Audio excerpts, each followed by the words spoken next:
Hola, ¿qué tal? ¿Cómo están? Bueno, aquí estoy comenzando este video. En el día de hoy voy a estar con el segundo video acerca de la serie de clases de Deleuze sobre Leibniz. Había comenzado con el primero hace varios meses.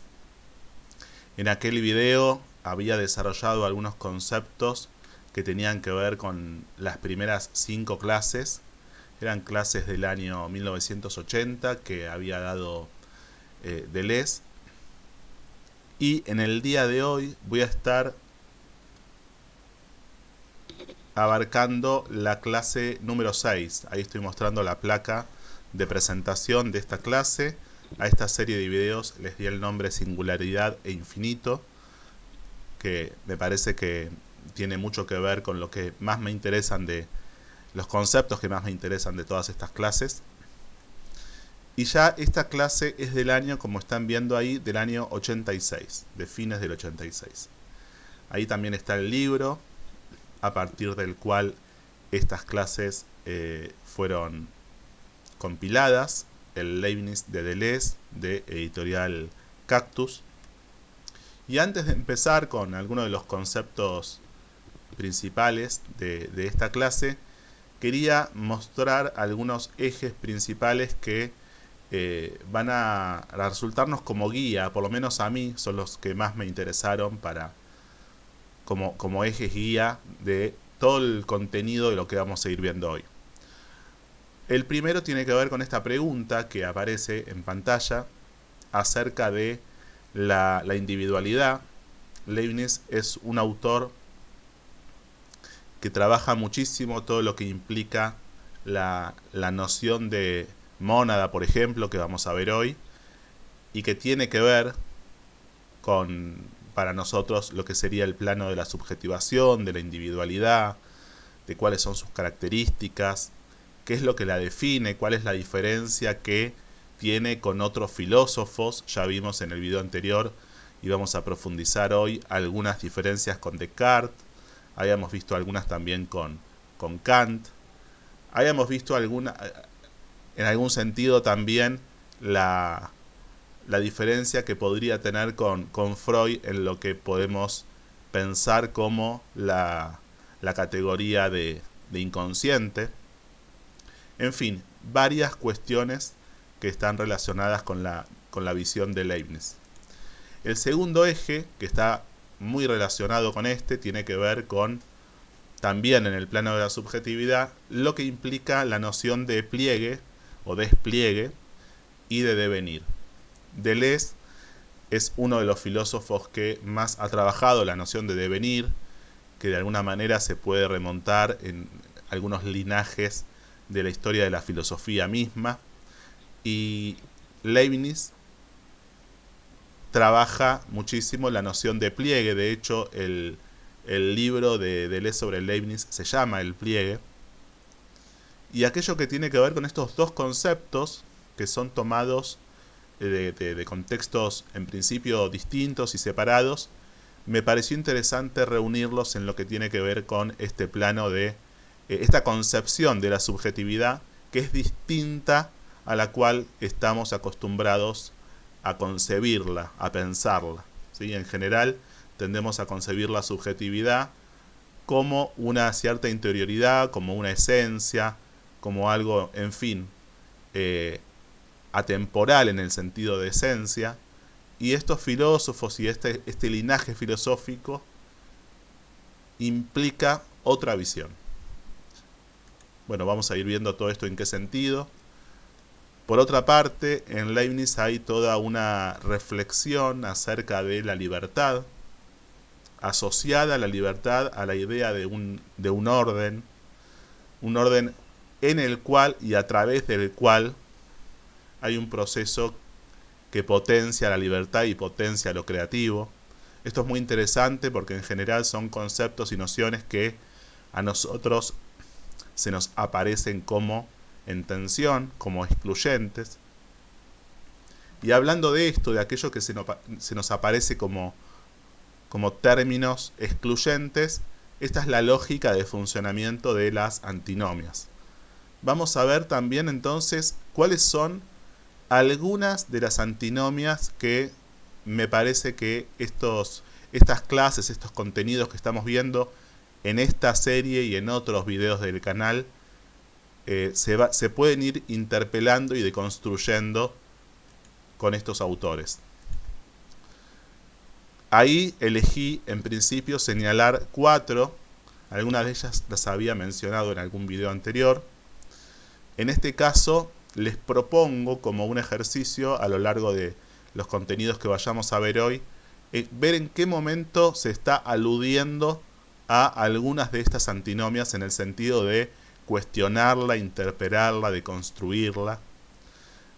Ahí está, espíritu-materia, sujeto-objeto, determinación, libre albedrío, y en el plano de la subjetividad, lo que implica la distinción entre lo interior y lo exterior, o el adentro y el afuera. Bien. Volvemos entonces a la portada del video y vamos a ir avanzando con algunas placas. Esta es la placa de presentación de Leibniz con los contenidos biográficos de año de nacimiento, de fallecimiento y algunas de las múltiples actividades que Leibniz fue realizando a lo largo de su vida. Y en particular, aquí tenemos los contenidos de la clase de hoy. Deleuze divide en 9 puntos esta clase, no les pone nombres, así que bueno, fui eligiendo los nombres para cada uno de ellos. Ahí estamos viendo la división del mundo de la filosofía de Leibniz en 2 pisos. Corresponde a lo que tiene que ver con dice Deleuze, el mundo del barroco, ¿sí? La época en la cual vivió Leibniz, la filosofía barroca, está dividida en 2 pisos. Y algunas nociones que ya habíamos empezado a ver en el video anterior, por ejemplo, la noción de inflexión. Aquí vemos curvatura variable o inflexión. Y alguna evolución de estas nociones, de la inflexión al punto de vista, los 4 caracteres del punto de vista a la inclusión o inherencia. Este es un concepto muy central también, el de inherencia e inclusión. Se llega de ese modo a la idea de sujeto o de noción individual. A partir de ella la estoy haciendo como una presentación general, vamos a ir describiendo cada uno de estos puntos. La idea de multiplicidad asociado al infinito. Y por último, el concepto de mónada. Bien.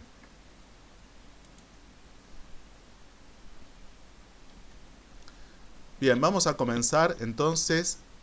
Aquí tenemos en esta primer placa esto que les estaba empezando a comentar recién, la separación en la filosofía de Leibniz de estos 2 pisos corresponde a la época del barroco, por eso lo nombra así Deleuze.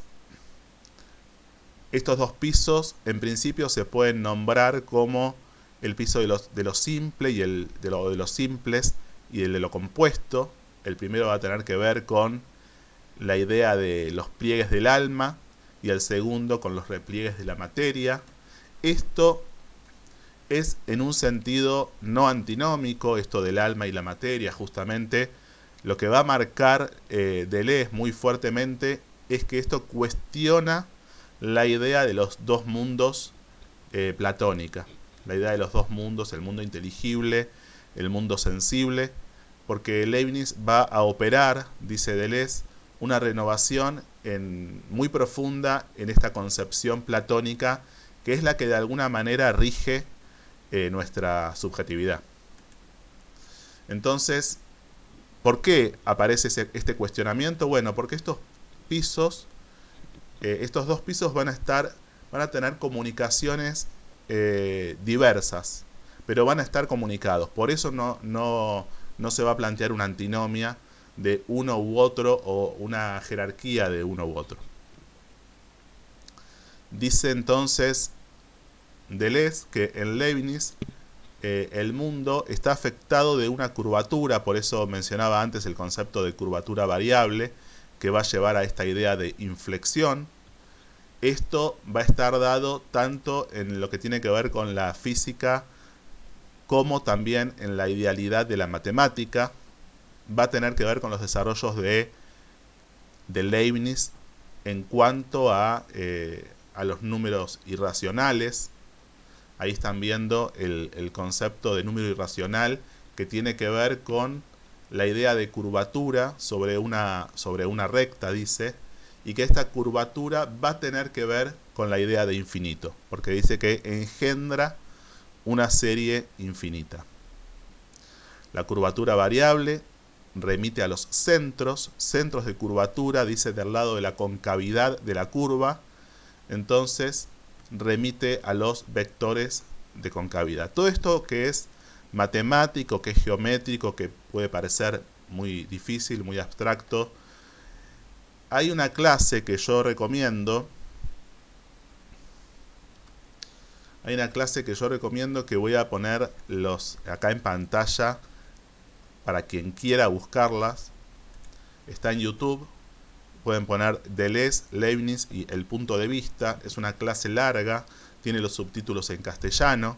Y de hecho es una clase que es un poco anterior a esta clase de la que estoy hablando hoy.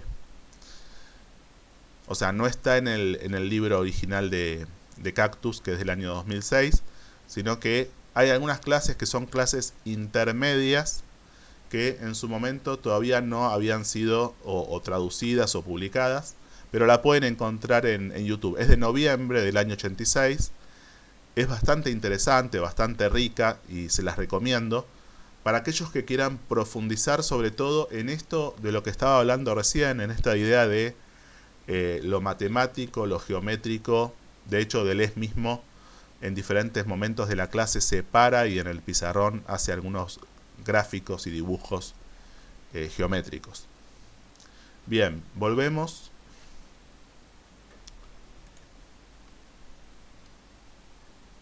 Y continuamos.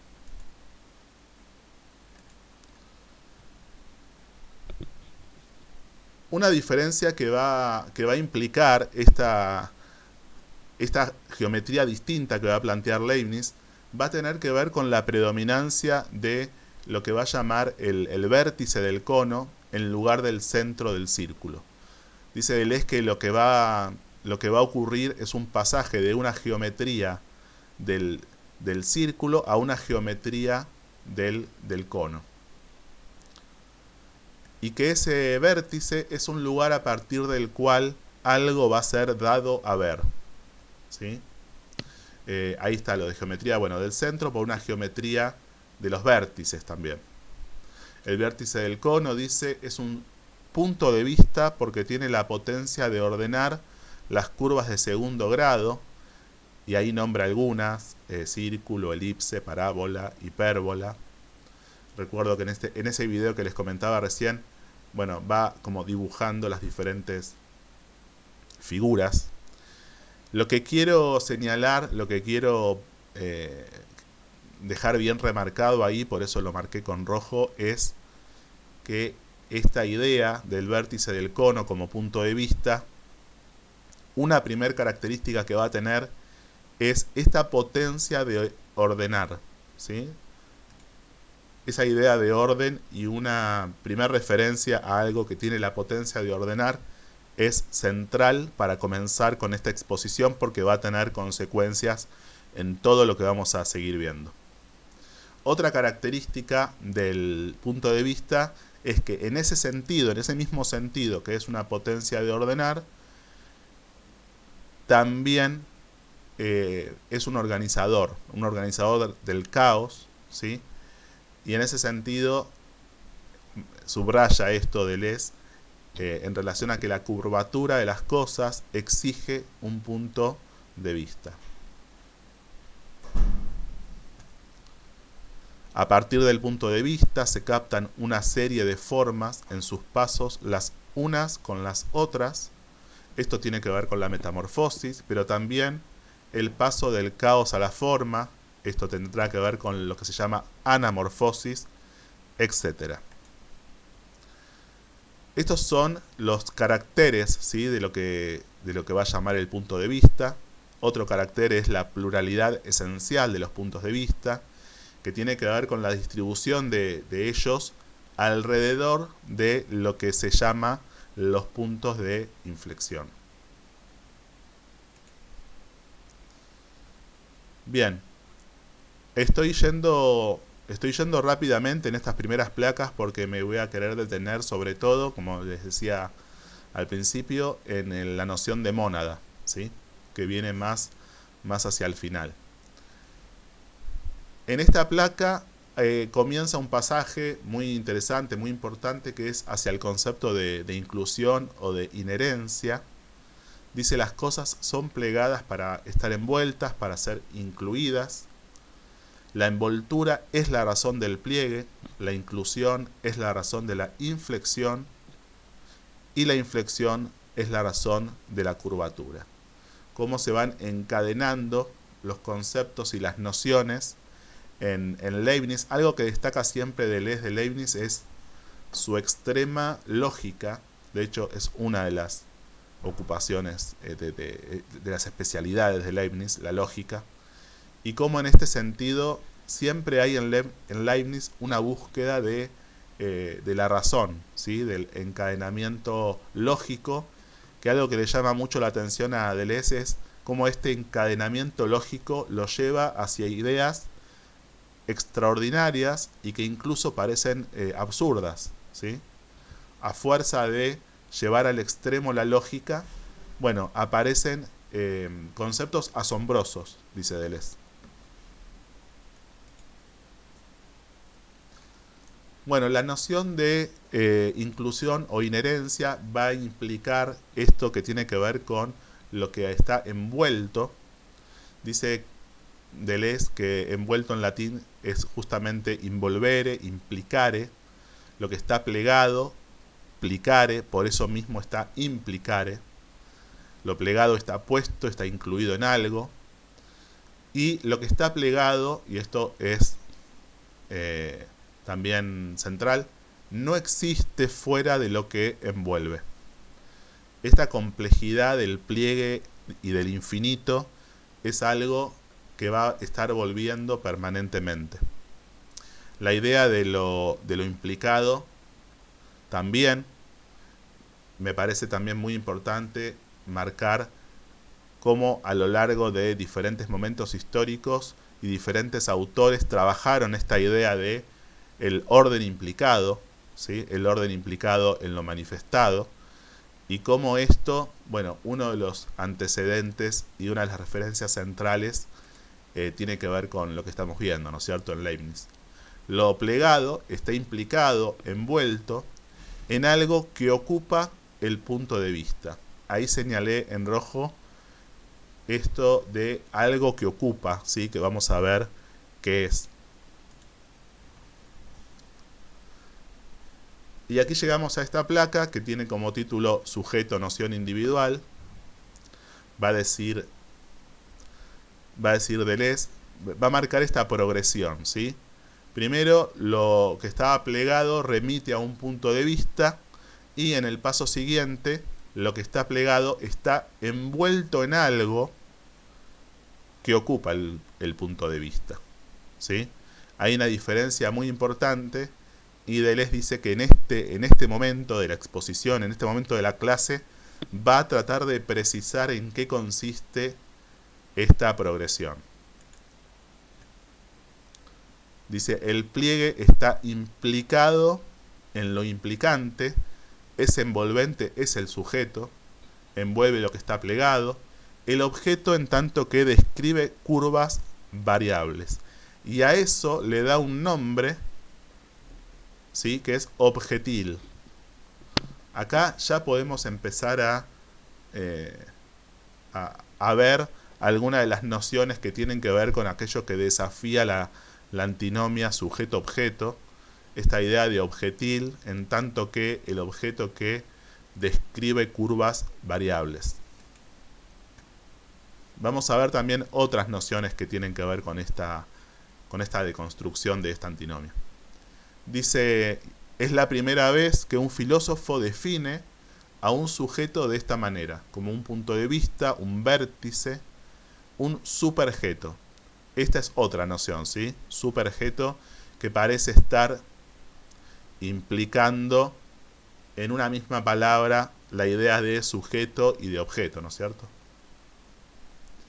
El sujeto es lo que viene, dice, a un punto de vista.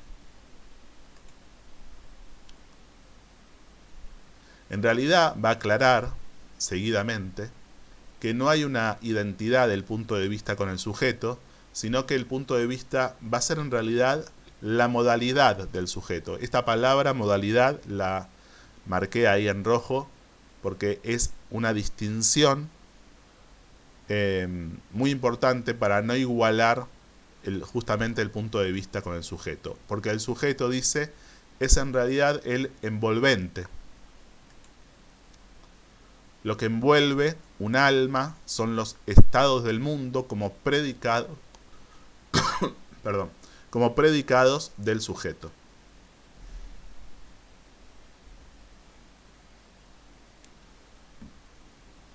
Para Leibniz, sujeto es lo que está indicado por un nombre propio, es la noción individual de cada uno de nosotros, pues solo la noción individual encierra los predicados.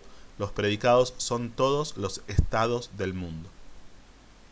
Habíamos visto en el video anterior, en las clases de 1980 de Deleuze, algunas de estas nociones que tenían que ver con aquello que tiene que ver con el desarrollo en cuanto a este tema de los predicados, ¿sí? Habíamos visto el concepto, por ejemplo, el concepto de razón suficiente, toda la tensión que describía Deleuze en cuanto al recorrido filosófico y lógico en Leibniz en relación a cómo llega a esta idea de, por ejemplo, de nombre propio, ¿sí? Que vamos a ver con qué tiene que ver, lo que llama nombre propio asociado a esta idea de sujeto y de noción individual. Dice, lo que llega a un punto de vista es el sujeto comprendido como noción individual. Es lo que está indicado por un nombre propio, lo que les decía recién, se ha pasado de la inflexión a la inherencia. El punto de vista mismo remite a algo que viene a ocupar el punto de vista. Esto que parece como un juego de palabras, en realidad es muy importante para distinguir planos, ¿sí? Repito, el punto de vista mismo remite a algo que lo viene a ocupar, ¿sí? Esta idea de aquello que lo viene a ocupar tiene que ver con esta noción de sujeto, de noción individual, de aquello que es lo envolvente. La cosa que venía a ocupar este punto de vista, llamémosla, dice, un alma, una sustancia, un superjeto, es una noción de Whitehead. Whitehead es un filósofo considerado por muchos uno de los continuadores o discípulos principales de Leibniz. Entonces, bueno, un alma, una sustancia, un superjeto, una noción individual, un nombre propio. Dice Deleuze, es necesario que ustedes sientan la necesidad de pasar del punto de vista a la inherencia, es decir, a la inclusión, es decir, a la idea de que algo individual viene a ocupar el punto de vista y que entonces encierra, envuelve la serie infinita. Acá ya estamos viendo la articulación que va estableciendo, ¿no? entre la singularidad, entre lo individual y el infinito. El mundo está envuelto en cada sujeto y solo existe envuelto en cada sujeto. No reciben nada de afuera, todo lo que tienen, todo lo que leen y todo lo que les llega, lo envuelven, lo incluyen. Estamos viendo entonces los antecedentes y el camino lógico por el cual se va a llegar a la noción de mónada que si se quiere es la noción una de las más conocidas de Leibniz, pero es interesante ver como todo este recorrido, ¿sí?, de cómo va llegando. Y también lo que vamos a ver en unos minutos es los antecedentes mismos de la noción de mónada, de la palabra mónada, los antecedentes filosóficos. Se pregunta a Deleuze, ¿por qué muchos puntos de vista? ¿Por qué muchos sujetos? ¿Sí? Si cada uno envuelve la serie infinita, si cada uno envuelve al mundo. Dice que la serie infinita es susceptible de una infinidad de variaciones, rítmicas, melódicas, movimientos contrarios, algunos ascendentes devienen descendentes y viceversa, movimientos retrógrados. Es decir, hay toda una idea de variaciones, de cambios, de intensidades que va a estar asociada a esta idea de la serie infinita.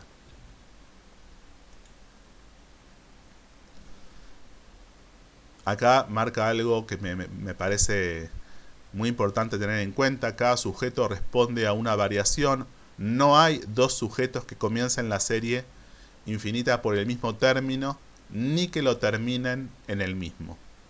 Esto va a remitir a aquello que va a distinguir, obviamente, las cualidades, las intensidades, diríamos también desde Deleuze, que porta cada sujeto.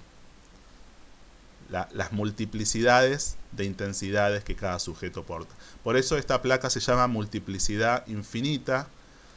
En Leibniz vamos a ver que la multiplicidad y lo infinito está necesariamente siempre asociado. Cada sujeto, dice, tiene una capacidad finita de lectura clara.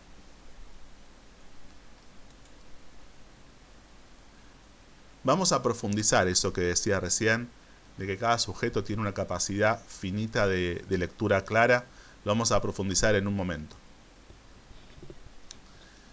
Dice, el yo, del yo pienso de Descartes, pregunta, ¿no es cierto? Deleuze pregunta, ¿es un sujeto individual?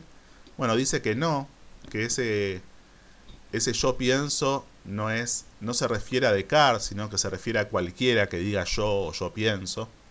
Y en ese sentido, Descartes no llega a definir realmente la individualidad, como sí lo va a hacer Leibniz. Por eso me parece tan interesante toda esta visión y este recorrido, ¿sí?, que va haciendo Leibniz. Entonces, no está indicado por un nombre propio, ¿sí? ¿Qué es lo que define la individualidad de un individuo? Esa es la pregunta que puse al principio, como un eje guía para toda esta clase. ¿Qué es la individuación? Aquí ya hablamos, cuando hablamos de individuación, estamos dando la idea de proceso, de tiempo, de despliegue, de devenir. A la relación mundo-sujeto se la sustituye por la relación de los sujetos entre sí. El mundo no existe independientemente de los sujetos que lo envuelven, y al mismo tiempo el mundo solo existe como envuelto, ¿sí?, en esos sujetos. Y vuelve entonces la pregunta, ¿cuál es entonces, si el mundo solo existe como envuelto en los sujetos y no existe independientemente, cuál es la naturaleza de la relación de los sujetos entre sí? Aquí tocamos un primer punto de misterio, ¿sí? Entonces, Leibniz va a plantear, no hay ignorancia, vamos a ver en qué sentido, solo hay grados de conciencia escalonados al infinito. Dice Deleuze, Leibniz elabora no una teoría de la conciencia, sino una teoría de los infinitos grados de conciencia. Esta es una de las distinciones que hacíamos la vez pasada entre, por ejemplo, la concepción, la antinomia consciente-inconsciente en Freud y aquello que Leibniz elabora como los infinitos grados de conciencia. Hay una distinción filosófica muy relevante allí. la multiplicidad infinita. En Leibniz lo infinito es el estatuto de lo múltiple va al infinito, y dice Deleuze aún más para Leibniz no hay multiplicidad finita, o sea, la relación entre lo múltiple y lo infinito está dada por necesidad en Leibniz. Bien, y aquí subrayé esta parte y la puse en rojo porque le quiero dar un desarrollo y un peso importante, porque acá va a marcar la noción de progresión que va a estar asociada a la idea de progresión individual en cuanto a la tensión que marcaba al principio entre orden y libertad. Dice, hay noción de progresión en Leibniz porque cada noción individual tiene un poder, aun si es muy restringido, de ampliar su región clara. Eso es aprender, es ganar en la escala de los grados de conciencia. Y dice Deleuze, aquí yo no invento nada porque los textos me llegan al espíritu, es una fiesta. Bueno, marcando cómo le impacta esta concepción de Leibniz en relación a la capacidad de ampliar la zona de región clara que cada uno de nosotros tenemos. Dice Leibniz, y también lo marca Deleuze cuando habla de Leibniz, bueno, cada uno de nosotros tiene una zona de expresión clara y distinta, y el resto lo expresamos, el resto del mundo, digamos, pero oscura y confusamente. Entonces, esa zona de expresión clara podemos ampliarla, podemos integrar, podemos ajustar, podemos hacer un recorrido que implique un aprendizaje, podemos sumar en la escala de los grados de conciencia, y aquí va a estar entonces uno de los puntos importantes en relación a esta articulación entre la idea de orden y la idea de libertad en Leibniz. Dice, bueno, con respecto al concepto de nombre propio, dice, distinguir el nombre propio nominal, el de la convención, que viene de afuera, que derivan de los nombres comunes y que vienen de las especies o géneros. En cambio, el nombre propio para Leibniz implica la sustancia individual, es algo que el nombre propio convencional simboliza, pero solamente simboliza. El nombre propio significa lo que es sujeto de una infinidad de proposiciones. Y da el ejemplo, César ha franqueado el Rubicón. Es la determinación interna de César, aquello para lo cual César es un envolvente. Ahí marqué la palabra envolvente como una de las palabras centrales en esta concepción del nombre propio. César es un nombre común aplicado a una sustancia individual.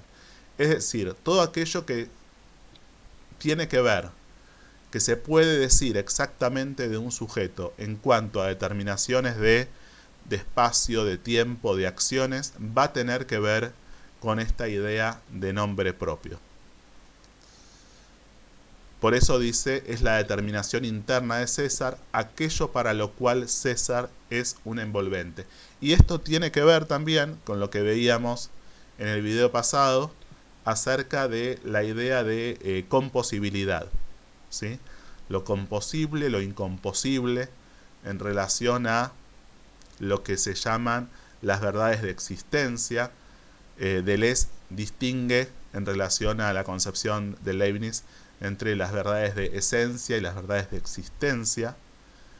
Todo aquello que implique una determinación de tiempo, de espacio, de acción, va a tener que ver con la existencia, digamos. Y aquí entonces el nombre propio va a estar relacionado con ello. Bien, y aquí llegamos a la noción de mónada. va a ir haciendo como un rastreo, un recorrido de dónde viene esta palabra. Dice Deleuze que Leibniz se sirve tardíamente de la palabra mónada, a partir del año 1697. Antes habla de sustancia individual, alma, noción individual. Marca también que la palabra mónada fue, dice, objeto de empleo filosófico, sistemático y consistente por los neoplatónicos. Viene de la palabra griega monas. Se encuentra en Plotino en el sentido de unidad. Ahí ya tenemos una primera significación de la palabra mónada. No cualquier unidad, sino un sentido variable de unidad. Y esa primera especificación también es muy importante. La unidad contiene entonces una variabilidad interna que vamos a ver con qué tiene que ver. En cambio, lo uno con mayúscula en griego se dice en, y el sustantivo es enas, que se traduce énide. Bueno, algunas referencias etimológicas. La mónada implica un tipo muy especial de unidad que va a recibir en el neoplatonismo un estatuto cada vez más riguroso a partir de Proclus.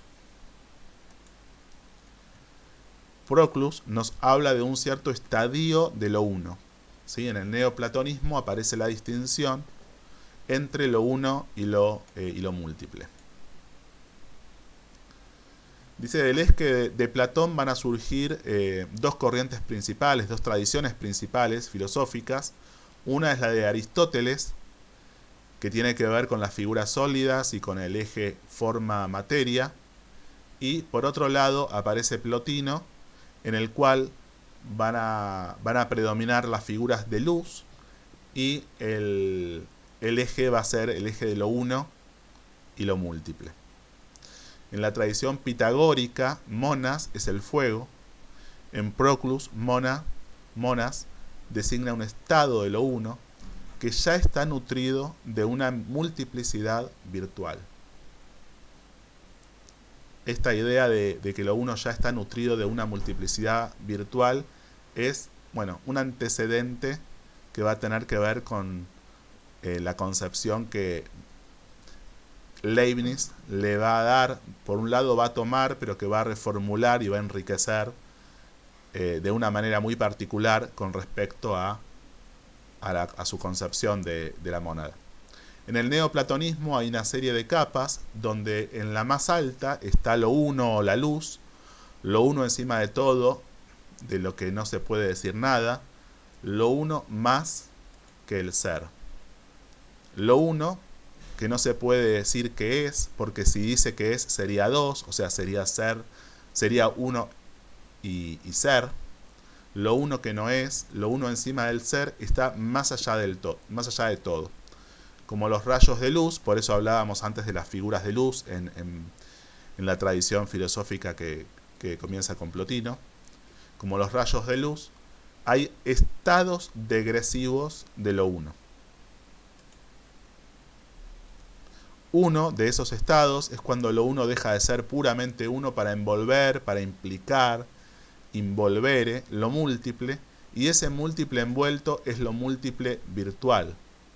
Todavía no pasa al acto. O sea que aquí ya empezamos a entrever lo que va a ser en Leibniz la idea de, bueno, lo vamos a ver ahora, la idea de infinito actual, ¿sí? Que todavía en este momento, en los neoplatónicos, necesariamente no estaba, ¿sí? Todavía no aparecía por una cuestión de que no, vamos a ver por qué no estaban las herramientas para que aparezca esta concepción de lo infinito actual en los neoplatónicos.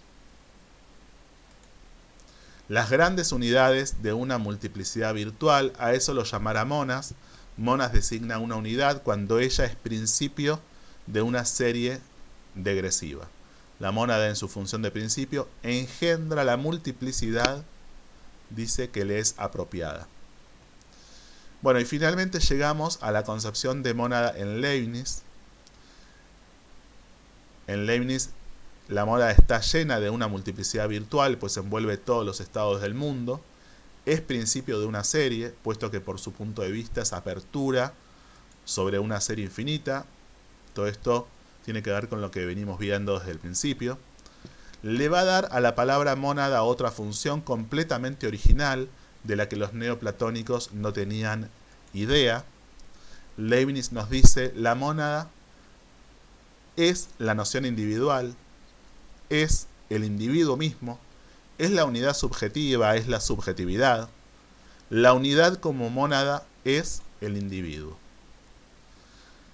Dice, hay dos puntos estrictamente ligados al Leibniz y que escapan al neoplatonismo, son el infinito y el individuo. El individuo envuelve el infinito. Bien, aquí ya tenemos la particularidad, la singularidad, ¿sí? La novedad que aporta Leibniz en relación a la concepción de mónada en cuanto a articular estas dos nociones de infinito e individuo. ¿Cómo llega a esta articulación? Bueno, llega a través de una concepción absolutamente también novedosa e inédita del concepto en Leibniz. Dice Deleuze, la relación individuo-infinito se comprende si damos la noción de concepto. Un concepto tiene una comprensión, es decir, un conjunto de predicados que le son atribuibles, un conjunto de atributos que le son predicables. Ejemplo, el león es un animal que ruge, que duerme, etc. La extensión es el número de ejemplares, cuántos leones hay. O sea que un concepto tiene una comprensión y una extensión. Mientras más grande es la comprensión, menos grande es la extensión. A esto se le llama la especificación del concepto. Ejemplo, los leones del Sahara tienen al final de la cola un manojo de pelos más tupidos, el ejemplo que da Deleuze en relación a la extensión de, por ejemplo, un determinado tipo de leones ubicado geográficamente, etc., y con una comprensión determinada. Y dice Deleuze, antes de Leibniz, todos los filósofos decían, sí, pero el concepto se detiene en un momento. La especificación no es igual al individuo. O sea, antes de Leibniz, la especificación del concepto no llega al individuo. Eso quiere decir que antes de Leibniz, el concepto es siempre general. De hecho, la concepción que tenemos habitualmente de lo que es un concepto, si nos pidieran que definamos un concepto, una de las palabras que viene más inmediatamente a la mente, a la conciencia, es la palabra general, ¿sí? Deleuze dice, antes de Leibniz el concepto es siempre general, tiene una extensión, ustedes podrán especificar su concepto tan ampliamente como quieran, pero no alcanzarán al individuo. ¿Qué hacía a la individuación antes de Leibniz? Bueno, dice, respuesta de ciertos aristotélicos, no es la forma, que es la forma del concepto, es la materia, el accidente. El individuo depende de los accidentes de la materia y no de los caracteres del concepto. El concepto se detiene antes del individuo, pueden perseguir su comprensión indefinidamente, no alcanzarán al individuo. Esta separación que hay en los aristotélicos en cuanto a la materia y el concepto, podemos relacionarla con una de las antinomias que mencionamos al principio, ¿sí? La antinomia espíritu-materia, justamente, y cómo en la concepción que va a plantear Leibniz del concepto, esto empieza a interpelar y a cuestionar esa antinomia. Leibniz explicará que no hay indefinido, solo hay infinito actual. Definirá inmediatamente al individuo como el concepto, El individuo es el concepto en tanto su comprensión es infinita, por eso infinito actual, y su extensión la unidad, o sea, igual a 1, la extensión. Un concepto de que la comprensión es actualmente infinita, es el infinito actual lo que le permitirá eso. Dice Deleuze, bueno, todavía no estamos en condiciones, por lo menos en esta clase, de explayarnos en cuanto al infinito actual en sí mismo. Eso lo va a hacer en clases siguientes. Pero en principio interesa marcar este concepto de infinito actual porque tiene una relevancia y una repercusión central en esta nueva concepción, en esta nueva visión del concepto. Ahí tenemos la fórmula entonces de la mónada, 1 sobre infinito. Era imposible decir esto para los neoplatónicos porque no tenían ninguna idea del infinito actual. Ustedes tengan en cuenta que Leibniz, por todos sus desarrollos en matemática, va a llegar a una concepción de ciertas nociones matemáticas que tienen repercusiones en su sistema filosófico, ¿sí? Esta idea del infinito actual, la idea de los números irracionales, etc., le va a permitir abordar y elaborar ciertas categorías filosóficas que antes era imposible, ¿sí? Como dice Deleuze ahí, arribar para los neoplatónicos a esta idea del infinito actual, a esta idea del concepto también. El individuo entonces envuelve al infinito, la mónada, la sustancia individual, envuelve lo infinito de los predicados que constituyen los estados del mundo. La mónada es la unidad virtual nutrida de una multiplicidad infinita. Y ahí tenemos entonces el símbolo matemático del individuo, de la mónada, que es 1 sobre infinito. Bien, al mismo tiempo que dice esto, seguidamente va a hablar de lo que se llamaba en esa época, en ese momento, en la época de Leibniz, lo que se llamaba la prueba ontológica, ¿sí? Que tenía que ver con la prueba ontológica de la existencia de Dios. Dice, ¿cuál es la fórmula matemática de la prueba ontológica? El cristianismo, bajo su forma filosófica, afronta el problema de la prueba de la existencia de Dios. Sería lo infinitamente perfecto, lo omnitudo, el conjunto de todas las posibilidades. Fíjense cómo Leibniz le da este carácter de demostración matemática, esta idea de cómo llegar matemáticamente a esta idea de lo infinitamente perfecto, llámese Dios o llámese con el nombre que cada uno elija, ¿no? En la época de Leibniz esto era hablar de Dios. Leibniz reprocha a Descartes no haber hecho la demostración necesaria. Dice, del conjunto infinito de todas las posibilidades a la existencia singular de un ser correspondiente, a la existencia singular de una realidad correspondiente, llamada Dios, la fórmula matemática de la prueba ontológica es infinito sobre 1. Si el conjunto de todas las posibilidades existe, lo es que existe un ser individual y singular que corresponde a ese concepto. Esto de un ser individual y singular es ese 1, ¿sí?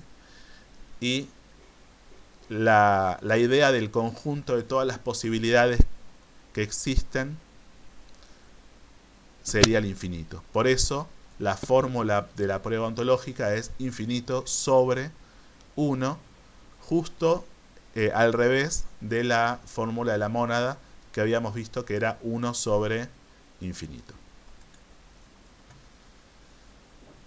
Dice, de lo que se desprende que la mónada es lo inverso de Dios.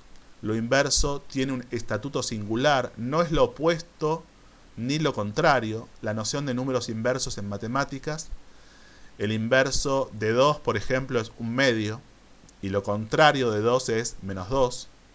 ¿Por qué el inverso de 2 es un medio? Bueno, porque 2 es matemáticamente se puede expresar como 2 sobre 1, y si hacemos el inverso sería 1 sobre 2, que sería un medio, ¿sí? Esta idea de lo inverso va a estar relacionada con la idea de los armónicos, ¿sí? Que va a ser muy importante en Leibniz. El individuo es estrictamente lo inverso de Dios. Ustedes tienen cada vez lo infinito y la individualidad. Es por la pareja infinito-individuo que Leibniz va a sacudir al conjunto de la filosofía. Él hace que el concepto vaya hasta el individuo. Bien, ahí muy importante y central esa idea de la relevancia de los motivos por los cuales Leibniz genera esta innovación, ¿sí?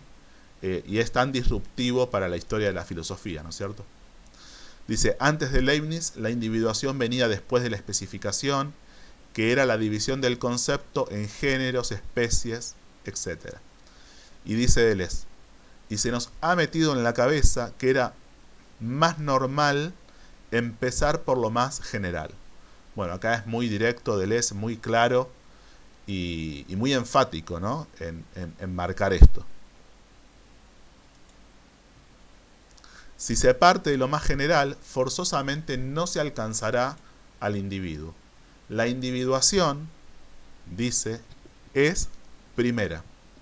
La doble relación infinito-individuo es una modificación absoluta de la tradición de los dos mundos. De los dos mundos platónica, ¿no? Hay dos pisos, dice, pero ¿son todavía dos mundos? El piso de arriba, las sustancias individuales que envuelven al mundo, tienen por atributos todos los estados del mundo. Abajo está la materia y sus 1000 repliegues. Ambos comunican por la inflexión y a través de ella se llega al punto de vista, a la inherencia. Ven cómo estamos haciendo como una síntesis de mucho de lo que fuimos desarrollando. En el piso de arriba solo hay sujetos como nociones individuales, una infinidad de 1 sobre infinito y uno solo comprendiéndolo todo, es decir, un solo infinito sobre 1. Hay dos pisos entonces, un piso, dice, donde los cuerpos caen, un piso donde las almas se enlazan. Ese es el mundo barroco. Hay 1000 comunicaciones entre los dos. Bueno, esta idea, esta importancia de señalar las comunicaciones que hay entre los dos es lo que yo les marcaba desde el principio en cuanto a que es lo que permite no caer en una visión antinómica, ¿sí? de lo que tiene que ver con estos dos pisos. Los dos pisos no son una manera de rebautizar los dos mundos, es un cuestionamiento muy fuerte de los dos mundos. Entre las nociones, sujetos individuales y los repliegues no hay dos mundos, y se pregunta entonces qué relación habrá, ¿sí? ¿Qué relación habrá entre los dos? De alguna manera está anticipando el contenido de las clases que sigan, ¿sí? en este momento final de esta clase. Y dice, comienza a nacer el más grande concepto original de Leibniz. La relación será siempre llamada armonía. Bien, aquí tenemos el concepto entonces de armonía o armonía preestablecida, un concepto, ahí ya lo está diciendo, ¿no es cierto? El más grande concepto original de Leibniz, que vamos a ir profundizando en alguna de las siguientes clases, pero que tiene que ver entonces con la correspondencia y las relaciones que va a haber entre los dos pisos. Dice, no se ha intentado hacer todavía una lista de sentidos de la palabra armonía, una vez dicho que en Leibniz todos intervienen, o sea, todos los sentidos de la palabra armonía intervienen en Leibniz. Ejemplo, hay una media armónica de los números, la la define la consideración de los inversos, que no es la misma que la media aritmética, ¿sí? Esta distinción que hacíamos antes entre lo armónico y lo aritmético, ¿sí? Cuando hablábamos de la fórmula de la mónada y la fórmula de la prueba ontológica. Bien, aquí estamos entonces con este concepto de armonía, con el hecho de nombrarlo a este concepto como un punto a partir del cual se va a seguir profundizando o se va a desarrollar y profundizar en las siguientes clases. Llegamos entonces al final de esta clase 6. Me pareció muy rica, por eso hice un video solamente de esta clase. Vamos a ver cómo continuamos con los próximos. Espero que, bueno, que les haya interesado. Y a partir de esto entonces vamos a ver si brevemente o en algún momento no tan lejano en el tiempo estaré haciendo los próximos videos de esta serie de Deleuze sobre Leibniz. Bueno, les mando un saludo y espero que estén bien.